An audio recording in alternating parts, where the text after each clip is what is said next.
Peta politik menjelang Pilpres 2024 kian memanas. Manuver politik pun dilakukan dari masing-masing bakal capres. Sebut saja, bakal capres dari Koalisi Perubahan Anies Baswedan bertemu dengan Ketua Majelis Tinggi Partai Demokrat, yaitu Susilo Bambang Yudhoyono. Pertemuan itu membahas masa depan Koalisi Perubahan dan pencalonan dirinya sebagai bakal capres sekaligus strategi pemenangan pemilu 2024. Mendengar juga bahwa Demokrat dan PKS ini sama ya, pandangannya bahwa kunci kita salah satu utamanya memang adalah dalam waktu yang tersedia ini kita segera mengejar, membangun tim yang solid, ya, membangun tim pemenangan, memastikan 3 mesin partai ini harus segera bekerja di seluruh pelosok karena kita tahu dibutuhkan waktu yang cukup panjang, cukup lama untuk bisa sosialisasi seluruh Indonesia. Ya, memang hingga kini Anies Baswedan belum menentukan siapa bakal calon wakil presiden. Anies pun menyebut pertemuan dengan SBY tak membahas soal cawapres, melainkan masa depan Koalisi Perubahan. Begitu nanti ada diberitahu. Apakah pertemuan itu membahas itu juga, Pak? Calon-calon yang potensial? Sudah tidak lagi. Tadi tidak bicara nama, tidak bicara itu semua. Sudah bicaranya lebih ke depan, yaitu tentang apa langkah-langkah ke depan. Jadi kami merasa bersyukur bahwa Koalisi Perubahan untuk Persatuan ini guyup, solid, dan insya Allah ini menjadi penanda bahwa pesan kepada masyarakat semua kita mengikhtiarkan Indonesia yang lebih maju, yang lebih adil, itu diselenggarakan, diusahakan secara serius oleh koalisi 3 partai ini. Sementara PDI Perjuangan menggelar konsolidasi pemenangan di Semarang, Jawa Tengah. Dalam orasinya, bakal capres PDI Perjuangan Ganjar Pranowo memastikan akan mendobrak segala hal yang menghambat kemajuan negara. Ganjar memastikan siap berjuang untuk pemilu 2024 dan akan menyeruduk semua sekat yang menjadi penghambat kemajuan negara. Jangan sampai pedot oyot, jangan sampai perjuangan yang kita lakukan ini tercerabut dari akarnya. Karena itu saudara-saudara sekalian, mulai hari ini akan kita seruduk sekuat-kuatnya sekat-sekat penghambat kemajuan negara. Dan ingat, 170 hari lagi perjuangan kita akan menentukan nasib bangsa dan negara. Di sisi lain, Ketua DPP PDIP Puan Maharani juga menambahkan mengenai bagaimana Ketua Umum PDIP Megawati Soekarnoputri yang menjaga dan menyayangi kadernya, terutama kepada Presiden Jokowi. Ketua Umum kita, Ibu Megawati Soekarnoputri, selalu memberikan perhatian, menyayangi, dan menjaga kader-kader partai yang setia pada perjuangan partai. Apalagi kecintaan Ketua Umum Ibu Megawati Soekarnoputri pada kader terbaiknya, yaitu Presiden Jokowi. Karenanya, jangan biarkan soliditas partai diusik oleh mereka yang hanya ingin memecah belah atau mempertentangkan Ketua Umum Ibu Megawati dan Presiden Jokowi. Hingga kini peta politik cenderung tetap dari komposisi koalisi hingga elektabilitas bakal capres. Namun tidak menutup kemungkinan manuver para aktor politik pun tetap terbuka. Tim Liputan, Kompas TV. Saudara, jelang pendaftaran pemilu 2024 pada Oktober mendatang, peta politik kian memanas. Salah satunya adalah pertemuan tim 8 yang dilakukan oleh bakal calon Presiden Anies Baswedan ke Cikeas beberapa waktu lalu, hingga konsolidasi pemenangan Ganjar Pranowo yang dilakukan di Jawa Tengah. Lalu sebenarnya apa saja strategi yang telah disiapkan masing-masing koalisi? Mengingat sejumlah survei elektabilitas para bakal calon presiden bisa dibilang masih dinamis karena belum juga adanya deklarasi siapa yang kira-kira akan jadi pendamping bakal calon presiden sekali ini. Dan bagaimana sebenarnya kekuatan Susilo Bambang Yudhoyono juga Megawati Soekarnoputri untuk kedua bakal calon presiden ini. Kita akan bahas dalam dialog Sapa Indonesia Pagi bersama sejumlah narasumber yang hadir secara daring. Yang pertama ada Kepala Badan Komunikasi Strategis Partai Demokrat, Herzaki Mahendra Putra. Selamat pagi Bang Herzaki, salam sehat. Kemudian juga ada politisi senior PDI Perjuangan, Bang Andreas Hugo Pareira. Selamat pagi Bang Andre. Selamat pagi Valentina, selamat pagi Kang Ujang, Bung Selamat Hersaki. pagi. Dan kemudian ada juga pakar komunikasi politik dari Universitas Al-Azhar Indonesia, ada Ujang Komarudin. Kang Ujang, selamat pagi, terima kasih selalu membantu Sapa Indonesia Pagi di sini. Ya. Iya, langsung saja saya tanya ke Bang Hersaki deh.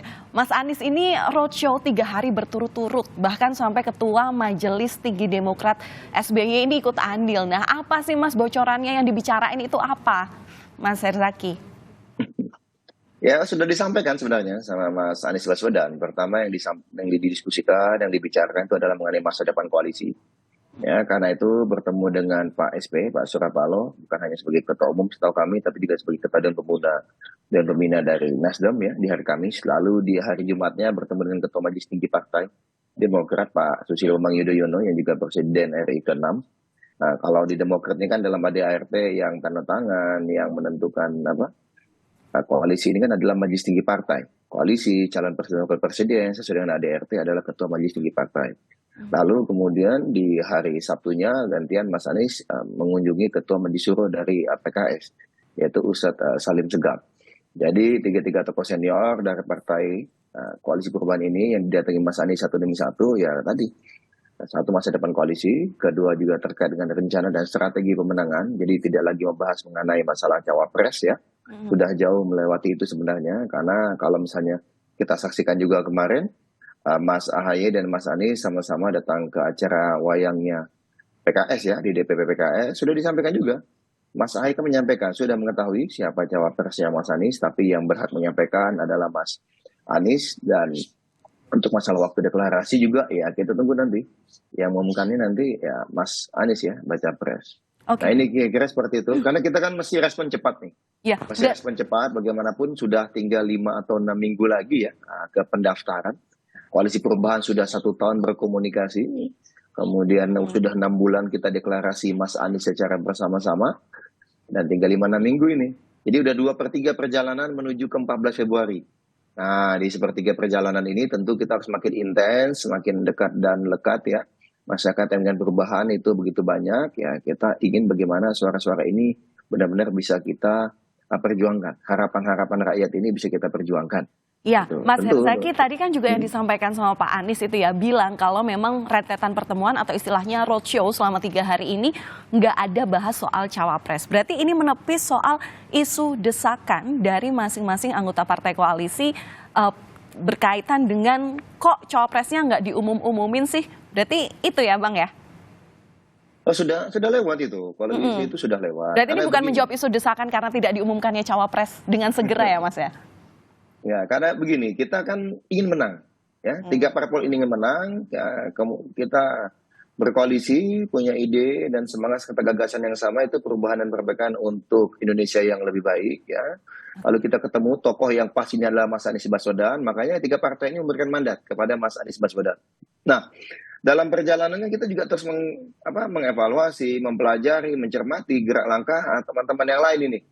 Ya, kemudian kita juga mencermati bagaimana aspirasi dan harapan masyarakat. Masyarakat ini inginkan kepastian, gitu kan? Nah, seperti apa nih berlayarnya bertiga ini kan begitu? Seperti apa sosok cawapres memang sempat dibahas? Lalu seperti apa komposisi kedepannya nih pemerintahan ini? Program-programnya seperti apa terutama? Karena bagaimanapun waktu 6 bulan ini kan waktu yang sangat singkat ya. Nah, kalau misalnya Bang Anders kan dengan mudah menyampaikan ya kita lanjutkan, kan begitu? Apa yang disampaikan oleh Pak Jokowi kan tidak perlu ada perdebatan panjang karena sudah ada program sama 10 tahun terakhir ini yang masih sangat diingat oleh masyarakat ya.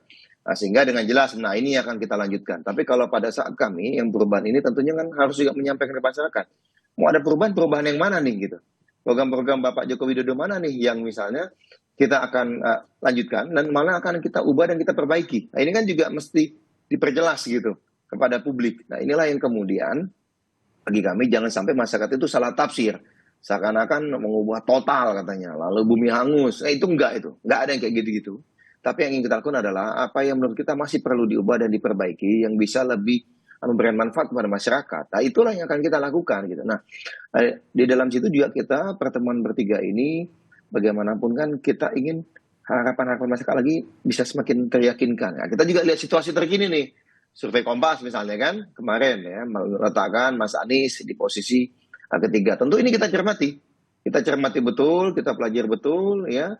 Apa nih evaluasi yang harus kita lakukan agar kita bisa lebih optimal ya menjawab harapan masyarakat akan hadirnya perubahan ke depan. Gitu, Mbak. Ini juga berarti yang menjadi bahasan adalah strategi pemenangan. Ada bekal yang dibawa dari Mas Anies, dari Pak SBY gitu ya. Nah ini gimana? Saya juga mau tanya ke Bang Andreas. Bang Andreas, di kubu Koalisi Perubahan, ini kemarin di hari Jumat di waktu yang sama, itu Pak Anies ketemu Pak SBY. Kemudian di hari yang Jumat juga ada acara apel siaga di Jawa Tengah gitu. Nah ini gimana nih? Ada juga yang disampaikan dari Bu Mega rupanya ini dalam strategi pemenangan jelang Pilpres nanti. Ya, kalau acara itu hari Jumat, itu karena hari Jumat itu pasti banyak orang yang berkegiatan deh, termasuk di sini ya Mas Anies juga Mas Ganjar dengan PDI Perjuangan di Jawa Tengah tentunya. Tapi betul tadi apa yang disampaikan oleh Bung Hersaki juga bahwa ya hari-hari ini memang adalah hari-hari konsolidasi, terutama di dalam partai dan partai-partai yang berkelompok untuk melakukan kerjasama, juga tentunya mempersiapkan platform politik yang akan menjadi bahan kampanye, bahan yang akan disampaikan oleh Presiden pada masa-masa yang akan datang, ya terutama di dalam masa-masa kampanye nanti gitu. Nah sehingga dengan demikian ya kita tidak hanya misalnya di PDI Perjuangan, meskipun katakanlah bahwa PDI Perjuangan dengan Mas Ganjar melanjutkan pemerintahan Pak Jokowi, tapi lebih penting dari itu adalah apa konsep-konsep dasar yang menjadi platform politik yang perlu disampaikan kepada publik, bahwa yang dimaksudkan dengan melanjutkan itu apa poin-poinnya. Saya kira disitulah hal-hal hari-hari ini yang perlu dipersiapkan. Kenapa? Karena bagaimanapun masyarakat perlu tahu, gitu. Masyarakat perlu tahu, dan sehingga kemudian juga politik ke depan yang berkaitan dengan kontestasi Pilpres ini tidak hanya sekedar diwarnai oleh gimmick-gimmick politik yang kemudian ya bisa jadi mendistorsi berbagai informasi yang dimunculkan ke publik. Karena gejala ini kita lihat sudah mulai terjadi, sehingga kemudian ini juga tentu bukan hal yang baik untuk pendidikan politik untuk masyarakat. Karena kita berharap juga dari kontestasi Pilpres ini masyarakat dilibatkan dan berpartisipasi dengan memahami pilihan-pilihan yang mereka lakukan. Dan kami yakin tentu ya Mas Ganjar di sini punya kesiapan, juga Mas Ganjar punya keyakinan dan punya program-program kerja yang dimaksudkan dengan melanjutkan pemerintahan Pak Jokowi dengan poin-poin apa yang akan disampaikan pada publik. Iya, Bang Andreas, ini kan memang kalau melihat daripada proses pendaftaran capres-cawapres yang bentar lagi nih, tinggal 1,5 bulan ini, dari pilihan nama yang kemudian juga katanya keputusan bakal ada di tangan Bu Mega, ini seperti apa Bang Andreas? Karena kan kalau melihat beberapa survei yang terjadi, ini angka dari survei masing-masing yang dimiliki oleh bakal calon presiden ini masih kompetitif gitu. Nah ini gimana nih? Karena bisa dibilang bahwa calon wakil presiden ini adalah penentu kemenangan. Ya, calon wakil presiden ketika diputuskan secara tepat tentu akan menjadi kalau saya melihat ini bisa menjadi game changer. Bisa, artinya bisa ya, bisa tidak gitu. Tergantung bagaimana figur yang diputuskan tersebut gitu. Tentu di situ salah satu hal yang perlu diperhatikan adalah elektabilitas, meskipun bukan satu-satunya tentunya. Karena partai di sini tentu kontestan dalam hal ini Mas Ganjar, dia di belakangnya tentu PDI Perjuangan dan partai-partai P3, teman-teman Hanura, Perindo yang mendukung PDI Perjuangan, mendukung Mas Ganjar. Tentu kita akan secara bersama memberikan masukan-masukan tentunya. Dalam hal ini bagaimana efektivitas daripada calon wakil presiden yang akan mendampingi itu menjadi elektoral untuk kepentingan kontestasi. Dan di situ tentu ya faktor elektabilitas tentu menjadi perhatian, tapi kita tahu bahwa elektabilitas itu sangat dinamis di dalam perjalanan waktu nanti. Tetapi ada faktor-faktor konstan lain yang juga harus menjadi pertimbangan, sehingga dengan demikian dinamika itu bisa menjadi sesuatu yang ke depan secara elektoral bisa lebih diukur untuk menjadi ya kita tidak memastikan, tapi ukuran untuk kemenangan nanti gitu. Ya, saya juga mau menanyakan kepada Kang Ujang. Kang Ujang melihat sejumlah pertemuan-pertemuan yang terjadi 3 hari ke belakang atau ya 4 hari 5 hari ke belakang inilah antara dua kubu yang sangat terlihat ini adalah PDIP dan juga dari Koalisi Perubahan. Apa yang Kang Ujang lihat di sini? Apakah memang sudah terlihat semakin panas antar dari konstelasi di dua kubu ini, Kang Ujang? Ya, menarik ya Mbak Valentina. Bagaimana misalkan beberapa waktu yang lalu PDIP memunculkan nama AHY dulu ya sebagai calon wakil presiden ketika itu. Mbak Puan menarik-narik. Dan terakhir sebelum pertemuan Pak Anies dengan petinggi 3 partai Koalisi Perubahan ya, Pak Surya Paloh, Pak SBY dan Pak Ustadz Salim Segaf Al-Jufri, itu PDIP katakanlah membuat wacananya yaitu adalah bagaimana memasangkan Anies dengan, mohon maaf ya, Ganjar dengan Pak Anies. Nah itu yang membuat ada tarikan-tarikan, ada respon-respon cepat dari Koalisi Perubahan, dan direspon pula oleh Pak Anies dan tim 8 ya, yang tadi bertemu dengan para tokoh, para petinggi ketiga partai di Koalisi Perubahan untuk Persatuan. Nah saya melihat bagaimana formulanya adalah mensolidkan kembali. Karena kelihatannya tadi sudah mulai digoyang-goyang di detik akhir ya. Karena ini bagian daripada bagaimana respon yang cepat dari Koalisi Perubahan untuk membentengi gitu ya, membentengi Koalisi Perubahan agar tadi tidak ada dalam permainan wilayah orang lain. Ya tentu di politik ya, garisnya harus garis lurus, garis loyalitas, garis kesetaraan, garis persatuan. Karena bagaimanapun kalau ingin menang tadi yang dikatakan oleh Bang Herzaki, maka ya harus solid dulu, harus kompak dulu, harus bersatu dulu. Karena tidak ada kemenangan yang dilahirkan dari, mohon maaf, dari perpecahan, dari ketidakkompakan. Di mana-mana apapun koalisinya, apapun formulanya, apapun strateginya, ketika solid, ketika kompak, maka itu sudah menjadi bagian daripada setengah kemenangan. Oleh karena itu saya melihat dan mengamati ya dinamika hari ini sangat kencang ya, sangat cepat. Maka tadi dibutuhkan rasionalitas politik, dibutuhkan realitas politik untuk bisa tadi ya merespon isu-isu di tengah-tengah masyarakat. Karena bagaimanapun dalam politik Mbak Valentina ya, isu yang datang, isu yang hadir gitu ya, isu yang mengemuka atau isu yang muncul, kalau itu tidak direspon dengan cepat, itu akan menjadi sebuah kebenaran.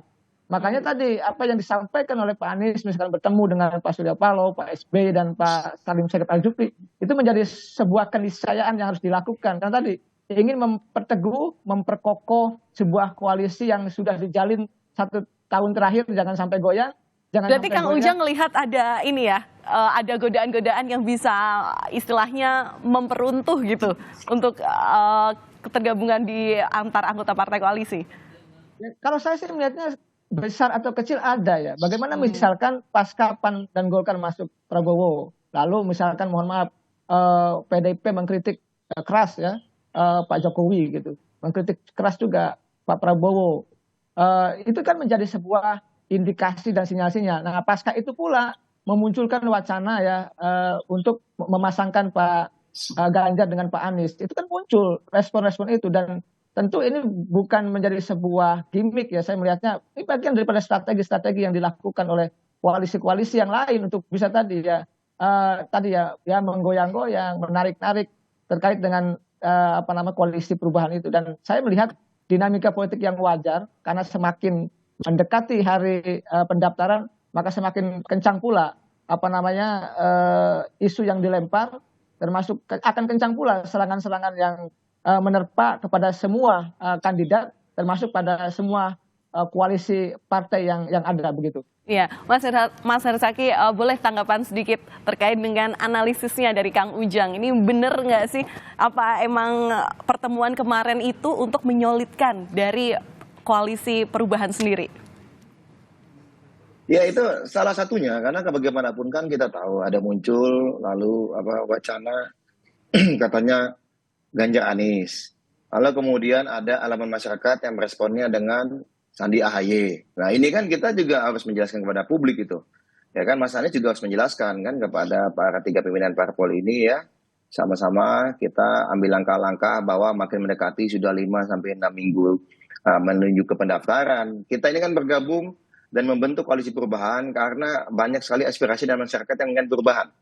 Ya kan? Nah kita nggak mau nih ada upaya-upaya sehingga terjadi karena ketidakpastian ini, lalu ada demoralisasi ya, dan juga migrasi pendukung masyarakat pendukung perubahan ini malah ke tempat-tempat lain gitu, karena ada isu-isu seperti ini. Wah, aduh kok Ganjar Anies saya nggak mau nih, nggak jadilah dukung Anies, saya kan nggak mau juga gitu.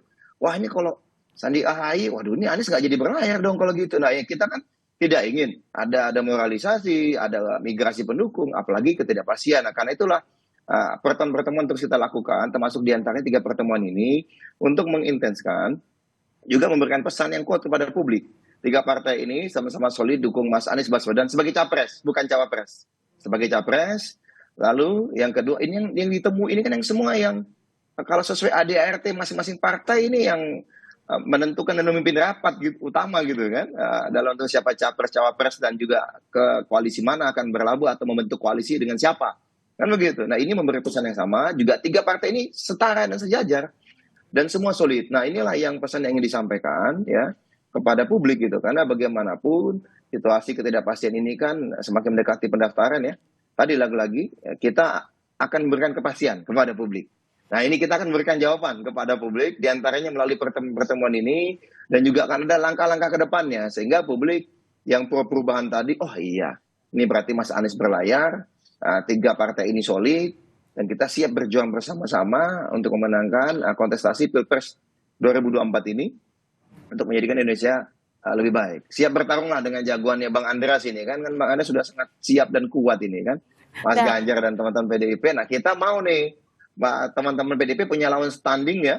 Lawan tanding yang sejajar ya Bang ya, yang berimbang gitu. Jadi masyarakat juga punya opsi-opsi. Nah, inilah putra-putri terbaik yang akan bertarung menjadi calon pemimpin nasional ke depannya. Nah, ini kan sungguh indah nanti pertarungannya karena yang juga jadi akan bertarung. Iya, yang juga jadi pertanyaan ini juga bagaimana kemudian strategi pemenangan dari PDIP, apalagi kemarin dalam sambutannya Mbak Puan gitu ya. Ini bilang kalau ada pihak-pihak yang berusaha memecah belah dari soliditas PDIP sendiri. Nah, sementara Bang Andre dengan PDIP sudah siap bertarungkah dengan tadi yang disampaikan oleh Mas Herzaki? Nanti kita jawab di segmen selanjutnya. Tetap bersama kami hanya di Sapa Indonesia Pagi. Terima kasih Anda masih bersama kami di Sapa Indonesia Pagi. Masih bersama kami pula sejumlah narasumber yang tergabung secara daring. Ada dari Demokrat, ada Kepala Badan Komunikasi Strategis, ada Herzaki Mahendra Putra, kemudian juga ada politisi senior PDIP, Andreas Hugo Parera, dan pakar komunikasi politik Ujang Komarudin. Sekarang saya juga mau tanya kepada Bang Andreas. Bang Andreas, ini kan pertemuan-pertemuan tentu ini adalah untuk membangun soliditas, menguatkan suara akar rumput, yang juga kemudian ini diharapkan sebagai strategi pemenangan. Salah satu dari proses strategi pemenangan jelang Pilpres 2024 nanti. Bang Andreas, ini kan kemarin juga kita yang tentu disoroti adalah kalimat sambutan dari Mbak Puan yang bilang ada upaya-upaya, ada sejumlah pihak yang berusaha untuk memecah belah suara PDIP. Nah ini gimana nih kalau dikaitkan dengan soliditas partai kekinian, apalagi tadi Mas Herzaki bilang dengan lantangnya udah siap nih, lawan-lawannya udah pasti bagus yang akan dibawa PDIP. Gimana nih Bang Andreas? Ya betul, ya PDI Perjuangan kan pasti sudah bisa mencalonkan juga proses artinya mengusung Mas Ganjar itu sudah juga dideklarasikan. Tapi dinamika ini kan kita semua juga tahu gitu. Bahkan Mbak Puan kan secara gamblang menyampaikan bahwa ada upaya-upaya untuk mempertentangkan antara Ibu Ketua Umum, antara Ibu Megawati dan Pak Jokowi yang juga muncul di publik gitu. Sehingga ya ini bagian dari proses konsolidasi partai, karena kan kita ya semua juga tahu bagaimana semua itu adalah kader PDI Perjuangan yang di dalam proses konsolidasi ini adalah upaya untuk ya membangun soliditas untuk bersama mendukung calon presiden Ganjar Pranowo. Dan pemilihan tempat di Jawa Tengah pun tentu mempunyai arti strategis yang penting tentunya.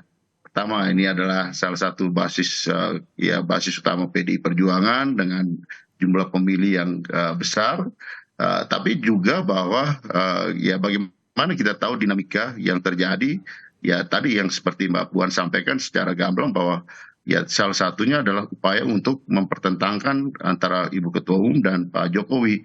Sehingga soliditas inilah merupakan salah satu basis utama di dalam ya upaya untuk membangun kontestasi yang kuat di dalam hal ini kontestan Mas Ganjar untuk ya memenangkan Pilpres nanti gitu.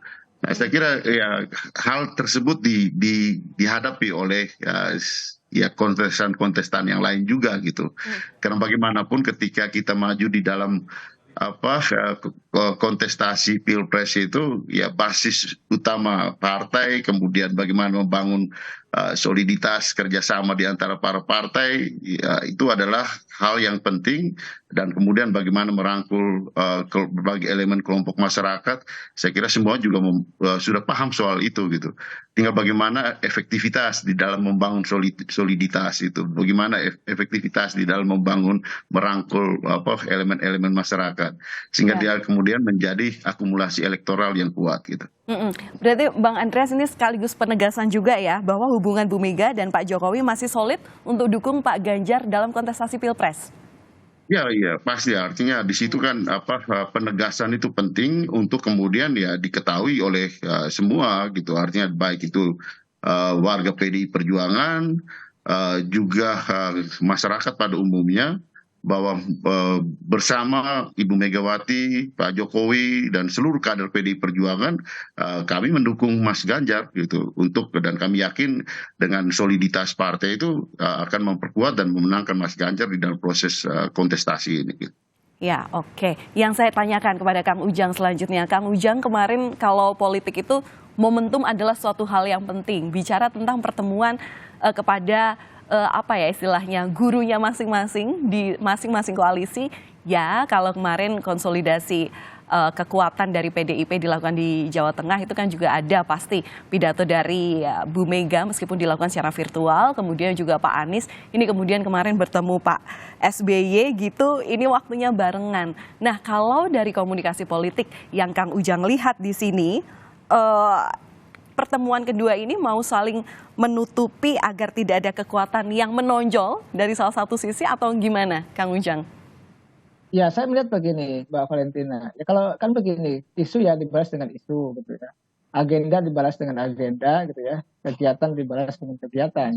Ya, dalam skema yang positif menurut saya, gitu kan. Jangan sampai begini, dari satu pihak koalisi itu punya banyak keunggulan, gitu ya, kelebihan, gitu ya, bisa berinteraksi di tengah-tengah publik gitu ya, tapi di saat yang lain misalkan koalisi yang lain atau tokoh yang lain diam saja tidak bergerak, itu bisa kalah 1-0 gitu.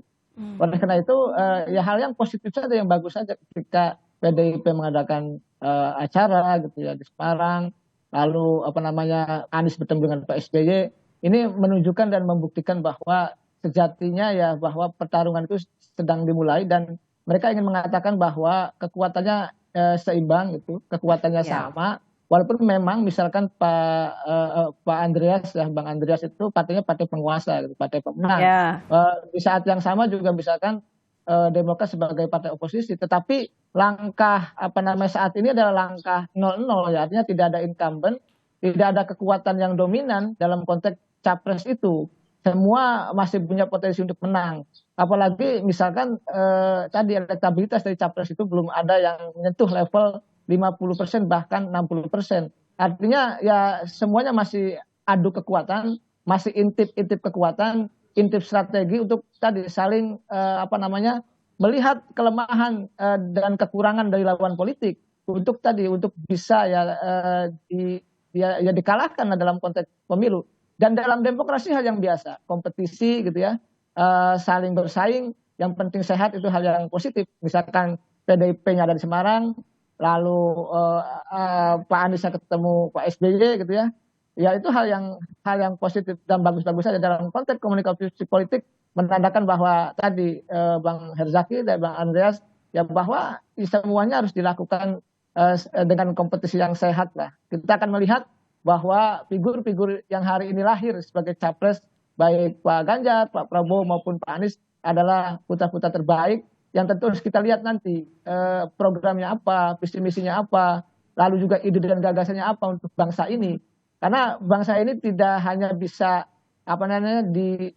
dilihat gitu, dinilai dari hanya sekedar kampanye, tapi harus dilihat juga ide dan gagasannya apa.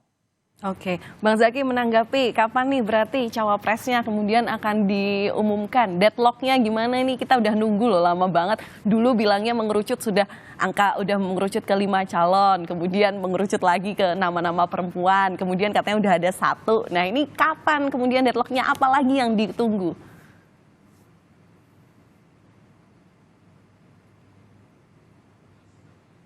Ya.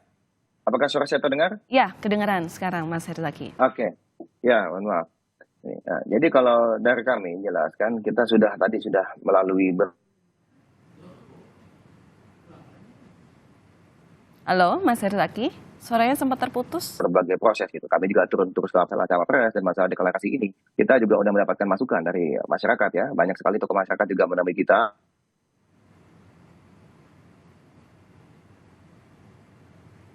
Ya. Baik saat kita kunjungan ke daerah, dia datang ke Jakarta untuk bertemu gitu. Nah, itu semua sama menyampaikan bahwa perlu adanya kepastian segera.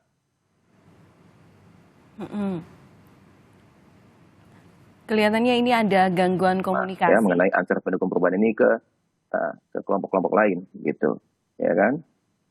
Sehingga, halo? Ya, halo. Boleh dilanjutkan, Mas Herzaki.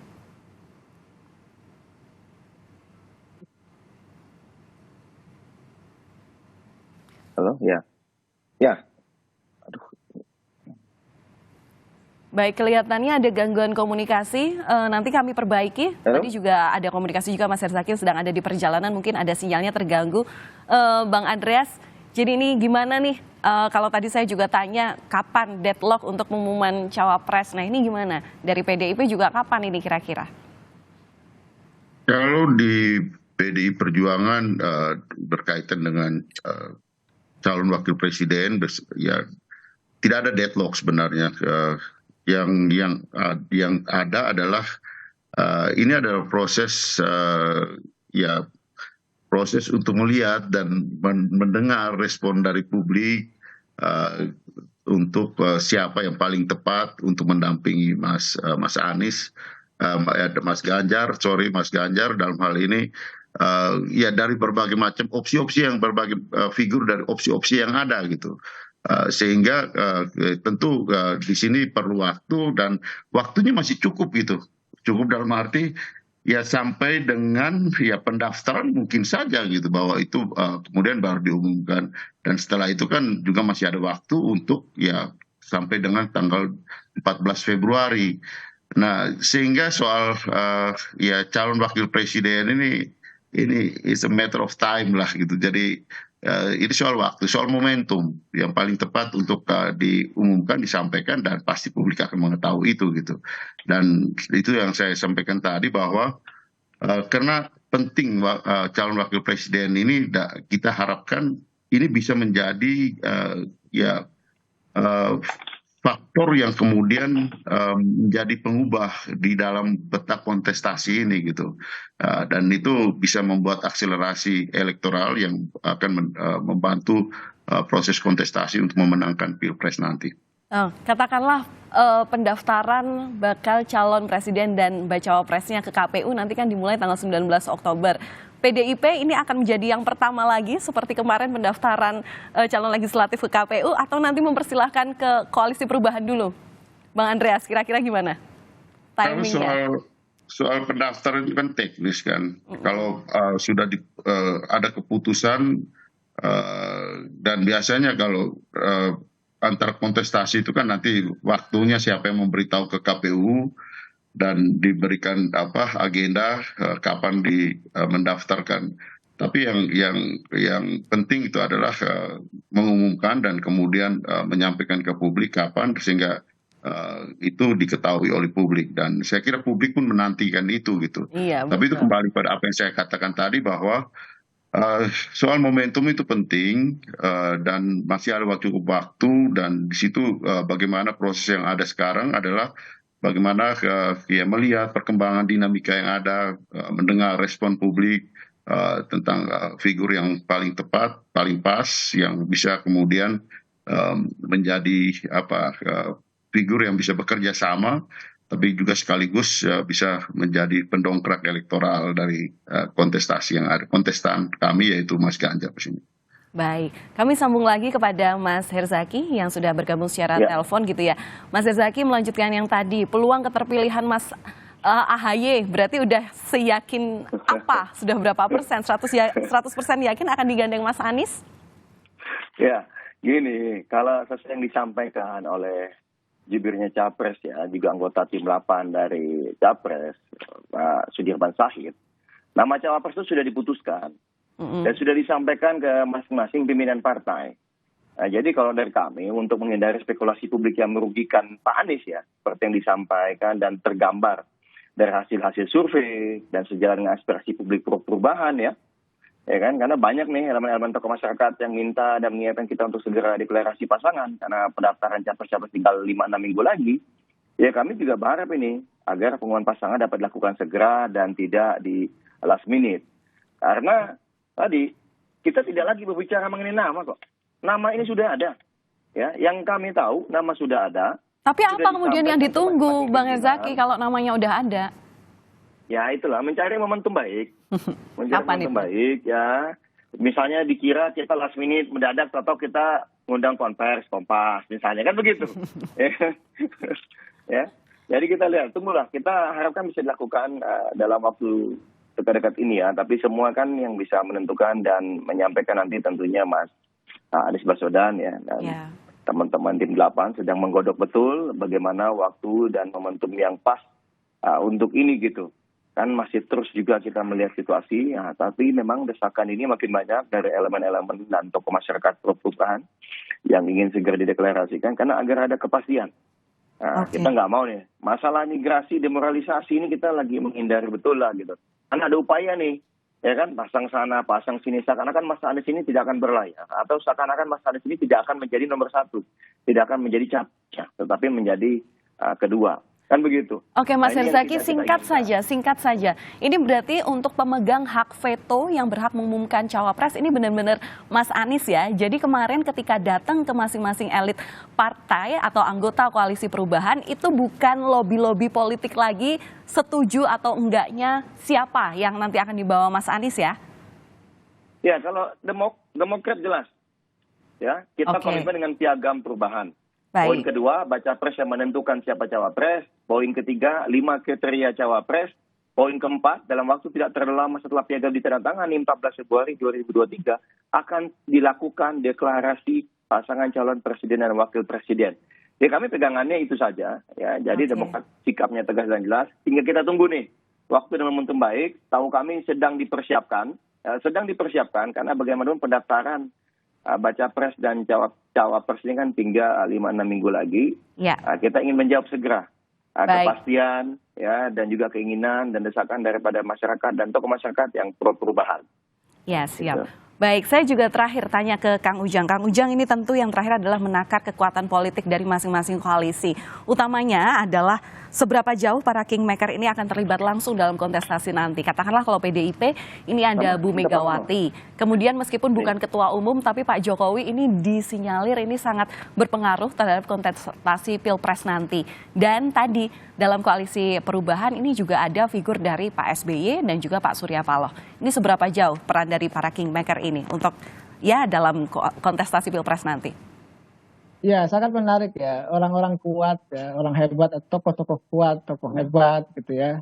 di Republik ini seperti Ibu Megawati, Pak SBY termasuk Pak Jokowi ingin punya tadi ya peran maksimal dalam konteks untuk bisa menentukan kemenangan koalisi yang dibangunnya. Gitu. Jadi saya melihatnya kalau soal seberapa besar gitu ya, saya rasa akan gaspol, akan mati-matian itu, karena ini kan persoalan harga diri dan beliau-beliau sangat paham betul gitu ya, akan memaksimalkan potensi dan sumber daya koalisi yang ada gitu ya. Di saat yang sama akan menambah bolong-bolong atau kekurangan-kekurangan koalisi maupun pasangan capres dan cawapresnya. Kalau soal strategi pasti beliau-beliau sudah jauh lah dan pasti akan menjadi sebuah rahasia. Tetapi dalam konteks itu Pak SBY sebagai tokoh yang 2 periode ya menjadi presiden tentu paham betul konstruksi pertarungan di pemilu. Lalu Bu Megawati juga sama lama menjadi ketua umum partai dan lama menjadi mentor para guru-guru politik ya di PDIP ya. Itu juga menjadi sebuah kekuatan tersendiri karena tokoh yang kuat ya di PDIP. Ya Pak Jokowi tentu kuatnya karena beliau ada sebagai orang nomor 1 di Republik Indonesia. Kenapa? Punya semua sumber daya kekuatan yang dimiliki oleh Pak Jokowi.